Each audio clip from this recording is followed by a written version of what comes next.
All right, guys, now welcome to our next segment called Who Got Next. And today on the podcast, we have Taj from Thrive After Sports. He is Who Got Next. Welcome, Taj. Hey, Marley, thanks for having me on. I've been excited to do this for a while. No problem. I know we scheduled some time out, and I'm like, finally, we get to have a conversation. Right. So tell us a little bit about yourself. I know you have some awesome information in your bio, but tell us why you started Thrive After Sports. I started Thrive After Sports to be the person that I needed in my corner when I was going through that transition that we all go through as athletes. As I started looking back at my experience and started thinking about what I needed, and I know everybody's experience is different, but what I needed was someone to do some one-on-one work with me and help guide me and bring me through that process. So I decided to become that person. And ever since, it's just been, I feel like every day when I wake up, I feel like I'm excited like I was when I was playing football. You know, I have that same level of excitement about the business. So yeah, that's what motivated me in a nutshell. That's awesome. And I hear that a lot with entrepreneurs. A few weeks ago, I interviewed, his name is Derek Collins, and he's a former collegiate athlete and had opportunities to go semi-pro. And I asked him the same thing, like, what was his passion? And he said exactly what you said, that I wished I had this opportunity or someone to connect with me when I was going through that phase. So I think that's a common foundation that I'm seeing with entrepreneurs. And I think that's excellent. And if I recall correctly, you are also you are an athlete transition coach. Is that correct? Exactly. Right. So I look at it as a holistic approach. I don't want to just help somebody get a job just to pay bills. You know, there's a handful of companies out there who work with athletes. I actually had contact with some of these companies, or they reached out to me when I first graduated and came back home and was trying to figure out what's next. Mm-hmm. And these companies, not to knock them, I don't want to make it seem like I'm throwing them under the bus, but my experience was they reach out, they tell you, hey, we got these 5 jobs lined up, these companies that we're partnering with, and we can help you get a job at one of these companies. Now, that's great if you need to pay bills, if you need to get back on your feet, if you're looking to get some experience. My whole thing was I felt like nobody really had taken the time to help me figure out what I wanted to do because Mm-hmm. I didn't end up going with any of those companies. I found my own opportunities, own job opportunities. But my thing was, it's like, okay, yes, I'm out in the working world. I'm earning a paycheck. I guess I'm supposed to be happy, but I'm kind of going crazy sitting in this cubicle. I really don't feel like I feel like I'm meant to be doing something more. You know, I don't know what I'm supposed to be doing yet, but this ain't it. You know, Right. and that's actually what kind of led me to start thinking about how how am I going to help people once I had achieved a certain level of success. What actually happened, Marley, just to give you a kind of quick background. I Mm-hmm. started out in sales, like most athletes do. You know, they tell us either coach or go into sales because you're a competitor, right? Nobody talks about what should you be selling or anything like Uh-huh. that. But after sales, I got into recruiting, and then I got into career services at the Art Institute out here in Hollywood, California. And after that, I started working in San Diego with low-income families, helping them find Okay. jobs, helping them find housing. But there was a common theme running through all of my roles, and that theme was that I was enjoying helping people. The idea of helping them find guidance around their future was something that was enjoyable for me, and I realized that I had a gift at it. So that's ultimately what Mm. led. I'm like, who better to serve? And then the light bulb went off. Like, you know, I'm gonna start a business around this because I think there's a need for it, and I don't think there's really anybody doing what I'm looking to do because I went Right. through it myself. So the light bulb went off for me to start helping athletes and serving athletes figure out their next steps, you know, and help them figure out their next move.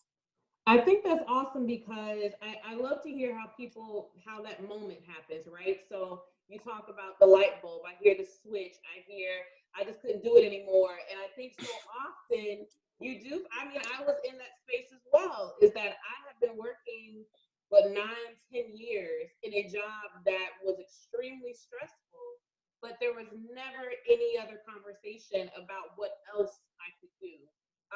And there was never conversation while I was still an athlete on what other opportunities I could pursue besides coaching or other things. So it's just like, okay, well, we're just gonna do what the academic advisor recommends, which I'm thankful that she did, because it gives me the foundation to connect all the dots now.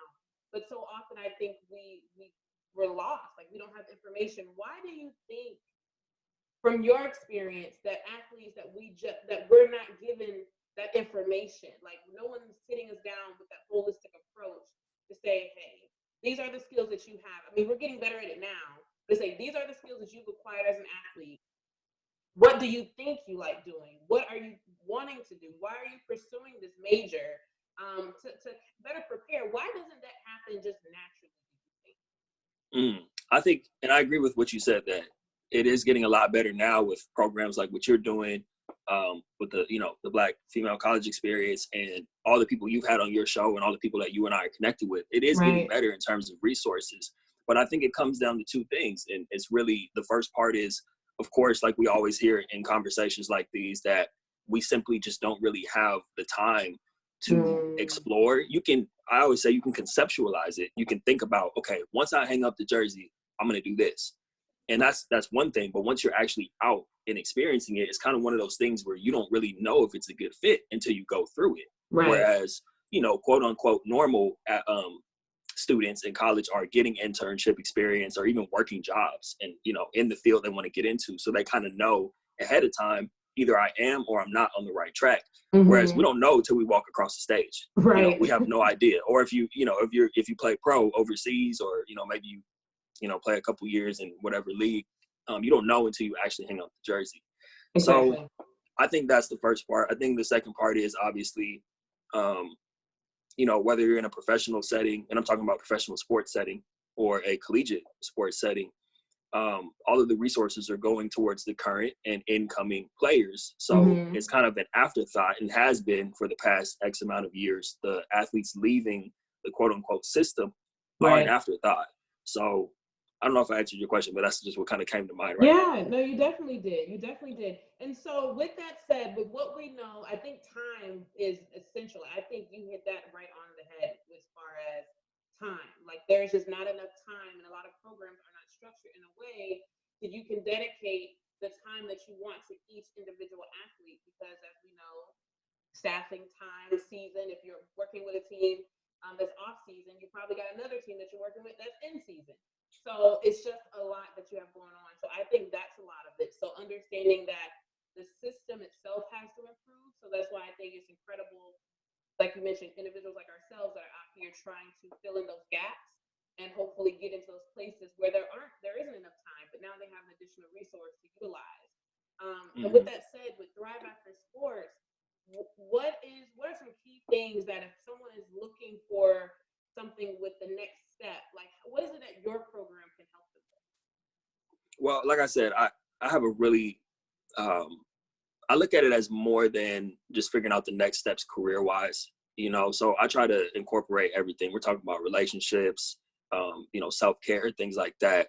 So what I do is I look at it as I have 3 different pillars, right? And the first pillar is getting these former athletes to a place where they can even function again, where they can even start thinking about the future. Because for me, I wasn't necessarily ready for someone to come into my life and be like, all right, let's get to work. Let's start, let's figure out the next move. I'm like, hold on, slow down a little bit. First of all, I'm drinking all the time. Can we talk about that? I'm hurt. I feel like a failure. We got these types of things going on with the loss of identity that need to be addressed first before we start getting into action. So even simple things, I try to meet people where they're at. I don't deliver a cookie cutter program by any means. I want to make sure that I'm meeting these people where they're at. Some people might need to get back into shape, start working out again. They might need to start looking at what they're allowing into their minds in terms of, reading, podcasts, things like that. So that's the first pillar. And once they're locked in on that, then we can start doing the work. I have tons of exercises, tons of methods to help someone create a clear picture. And make no mistake, I always say I don't have a crystal ball. I can't sit and be like, you're supposed to do this for the rest of your life. It takes a lot of work, so if people aren't willing to do the work, they're not going to get the results. But we're dealing with athletes, so we know people are going to do the work. But yeah, that's the second component, is getting them to a place where they have the clear vision. They're locked in on it. It's not just about money. If they need to take a job to make some money to get them to their long-term goals, I'm more than happy to set them up with the job to help. But I want them building in the free time. And then the last component that I do is really help them connect with other former athletes who are in the industry or in the business that they want to get into, because we know how important that community is. Absolutely. So and it's like I always say, when you were running track, you did track and tennis, right? Volleyball and tennis. Volleyball and tennis, excuse me. Sorry, I'm slipping. I listen to all your podcasts and I mess your sport up. Don't worry. Okay, volleyball and tennis, excuse me.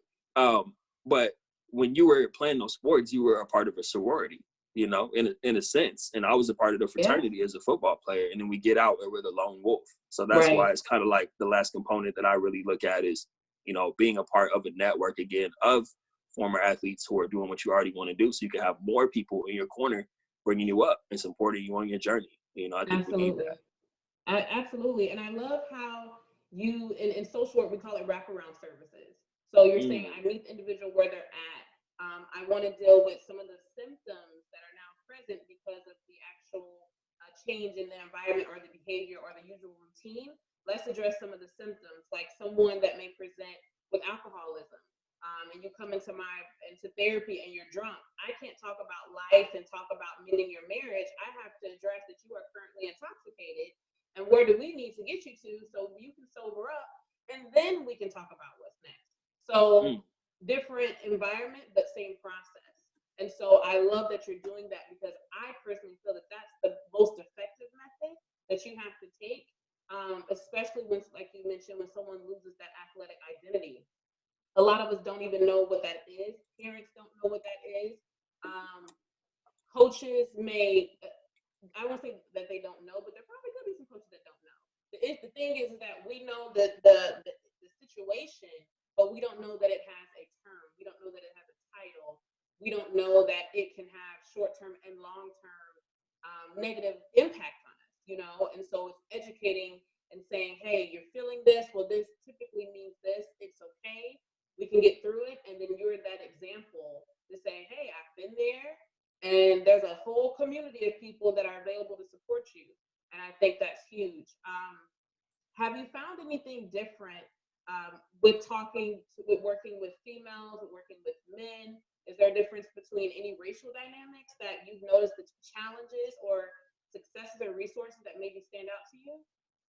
Absolutely. And I don't want to make any blanket statements. I'm just sharing my experience. For sure. I feel like the first thing, I'll get to Black athletes in a second because we both know there's a major factor there. And I know a lot of the work you do is centered around that, which is why I have so much respect for what you do. Thank you.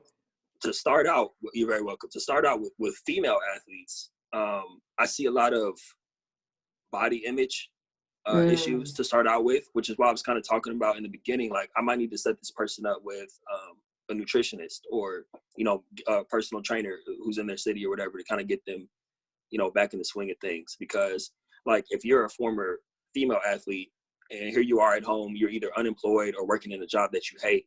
And now on top of that, you're out of shape, right? You know, so you don't really feel good about yourself.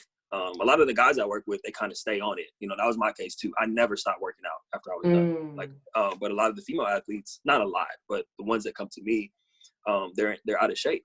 So I think that's, yeah, I know that's a big deal because I mean, I've just been real about it. That is a bigger deal for, you know, if I get out of shape, my boys will tell me, hey, you're getting a little gut, bro. You know, it's like, all right, let me get back on my work. It's not as big of a deal versus as a woman. And I'm not a woman, but based on my understanding of the experience of a woman, it's a little more weight on your shoulders if you don't feel as attractive as you once were when you were working out. Right. So I do see that with female athletes. With Black athletes, male or female, what I see is more hesitation to get help. And I always I was just having this conversation with my mom the other day. We were talking on the phone and I was saying, like, realistically, the Black community is the community who needs the most healing. Right. and would benefit from doing the most internal work. And yet we're the least likely or the most hesitant to reach out and get that help. And I'm just as guilty as anyone else. Not now. Now I lean into getting help and stuff like that. But in the past. So I experience a lot of people, you know, maybe they discover what I'm doing through my program, through, you know, a podcast like yours, or they get referred to me through someone I've worked with. And then a former athlete who just so happens to be Black will reach out or schedule time on my website or something like that. And just like not show up. So it's like they're in that moment of, ooh, I need help. You know, whether it's like, I need to reach out to Taj, I need to reach out to Marley, I need to reach out to somebody. I need help. I know I need help. I'm going to start to take that first step. But as it gets closer, I'm gonna just pull back and be like, no, I'll handle it on my own. Right. And I think that I'll handle it on my own mentality is detrimental, not just to Black athletes, but to, you know, athletes in general and people in general. Yeah. So. No, Yeah. I think you're spot on. And yeah, I think a lot of it is when you're in a team and you have identified people, you know who to go to for what, right? So you know, okay, if I roll my ankle, I'm going to the trainer. If I need a little more time, I have study hall, and I have, you know, whoever at study hall that can help me with X, Y, and Z. So you kind of know within your comfort, people know who you are, you know who they are, they know the expectations, they know your goals. So that's already been established for you.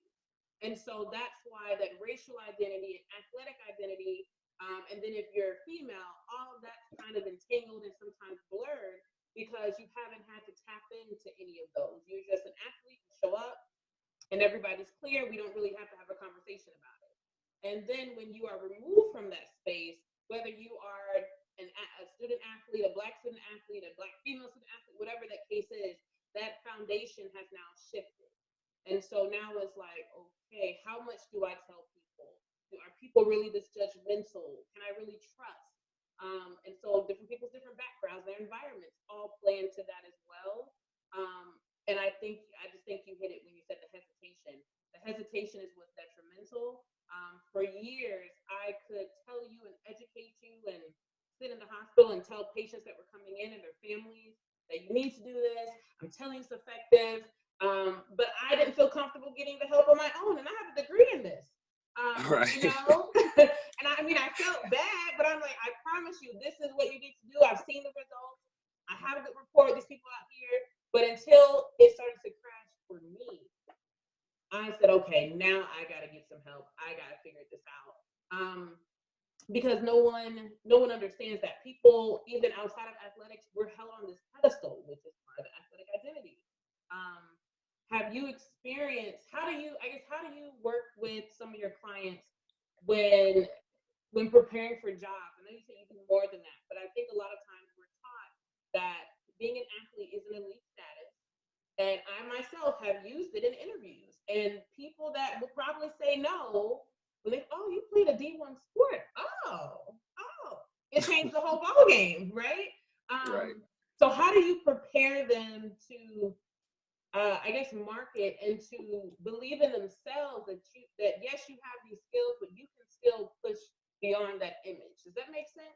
That makes perfect sense. Okay. Yeah, I see what you mean. And just to clarify, you mean push beyond the image of just being an athlete? Is that what you're saying? Yeah. And having the confidence about going into the next steps? Exactly. Okay. Yeah. So the first thing to make sure they have the confidence in going into whatever the next move is simply just to make sure they're doing it for the right reasons. There you go. I look at it a lot of times when I was going into interviews and I didn't get the job, it's because I was simply there because it's like, man, I need some money. I need a paycheck. Right. Like that's what my mentality was. I had no interest in the field, no passion about, no future vision for what I wanted to do in this industry. It was just like, they're hiring, I need a check, so I'm going in here. So one thing I try to do is before setting someone up with a job opportunity or kind of helping them start to build the infrastructure of whatever business they want to start or connecting them with someone who can help them do that. I make sure that they're doing it for the right reasons, which I think is so important. Like, the difference, Marley. If you're going into an interview, I don't know, like if you're going into an interview where you're going to be working with female Black athletes, that's going to shine through. You're going to be super like fired up about going into that space versus if, I don't know, I told you you're going to be making sales calls all day, trying to sell a copy machine. You know what I'm saying? There's a big difference. So I really try to make sure that we have the clarity around the vision first, so that whatever they're doing, even if it's like a job they're taking that's kind of unrelated to what they want to do long term, they know, okay, I'm taking this job just so I can have some income coming in while I'm building on the side. And they're going in understanding that there's something bigger at play than just a paycheck. And I think that shines through. That's huge. That's huge. I like that. The vision. I think as long as everyone is on the same page with the vision, the expectations, and the goals, everyone can be held accountable. You, as leading them, as the coaches, held accountable, and with them participating, can be held accountable as well. So no, I think that's huge. Now, I know you have a podcast, so just if you can tell us just a little bit quickly about your podcast know The what Thrive it is, but what is it? Yes, the Thrive After Sports podcast is, I look at it as, and it all kind of comes back to me being the person that I needed in my corner when I was going through it. So I'm essentially giving advice or even coaching tips or things that I tell my clients on the podcast. So right now, what it is, and this is my vision for it, I'll kind of give you the short term and long term. Okay. Right now, if you listen to the Thrive After Sports podcast, it's really just me talking. It's things that are on my mind. It's things that if I was 22 coming out of college right now, I would need to hear this. And I just started talking about that, giving advice. This is how I handled it. So there's a lot of guidance and wisdom just in those solo episodes. The second part is I'm interviewing former athletes who I've worked with, if they completed my program and they are now, on their path. And I'm letting them, because, I graduated almost 8 years ago at this point, 7, 8 years ago. So it's better for them. It's better for other former athletes to listen to athletes who have just gone through it. They just graduated, struggled a little bit. And now a couple months later, they're in a better place. And now they can tell their story. And I think it's a little bit more relatable than me telling the story. So I have people who have gone through my program on there. What the Thrive After Sports podcast is going to be is interviewing people like yourself. I would love to have you on. I'm asking you publicly. I'd love to have you on. I'm there. For sure. So what I'm going to do is I'm going to start to shift gears a little bit because, everybody's probably tired of hearing me talk at this point. So after summertime, I want to have some guests on, people who are in the space, people who are working with athletes. So yeah, that's what it is right now. And that's what Thrive After Sports is going to be. Other people who work with athletes, not just people who have gone through my program. So yeah. Awesome. I think that's great. And I wish you much success on that, because I think it's incredible that you show the growth of your podcast and your program, and you're making the shift. I mean, it's the same way mine was. I started 2.5, maybe 3 years ago, maybe 2.5 years ago with the podcast. And the intention at the beginning was totally opposite of what I'm doing now, as far as who I'm talking to, what I'm talking about. But the foundation is still there, right? So it started off with self-care, meditation, and all of that, because I became certified. And I was like, oh my God, I gotta tell everybody about this. How did I not know about this? And then going through school and all that, I was like, this applies to me, to my peers, to former teammates. And then it just went from there. So I think it's great for athletes, current and past athletes, to see your transition and your growth, because I think a lot of times people put out the finished product, or they change it and then they don't tell people why or how. So I think it's important that you're showing the growth and the transparency to connect. And I mean, it's great because it's a very small community.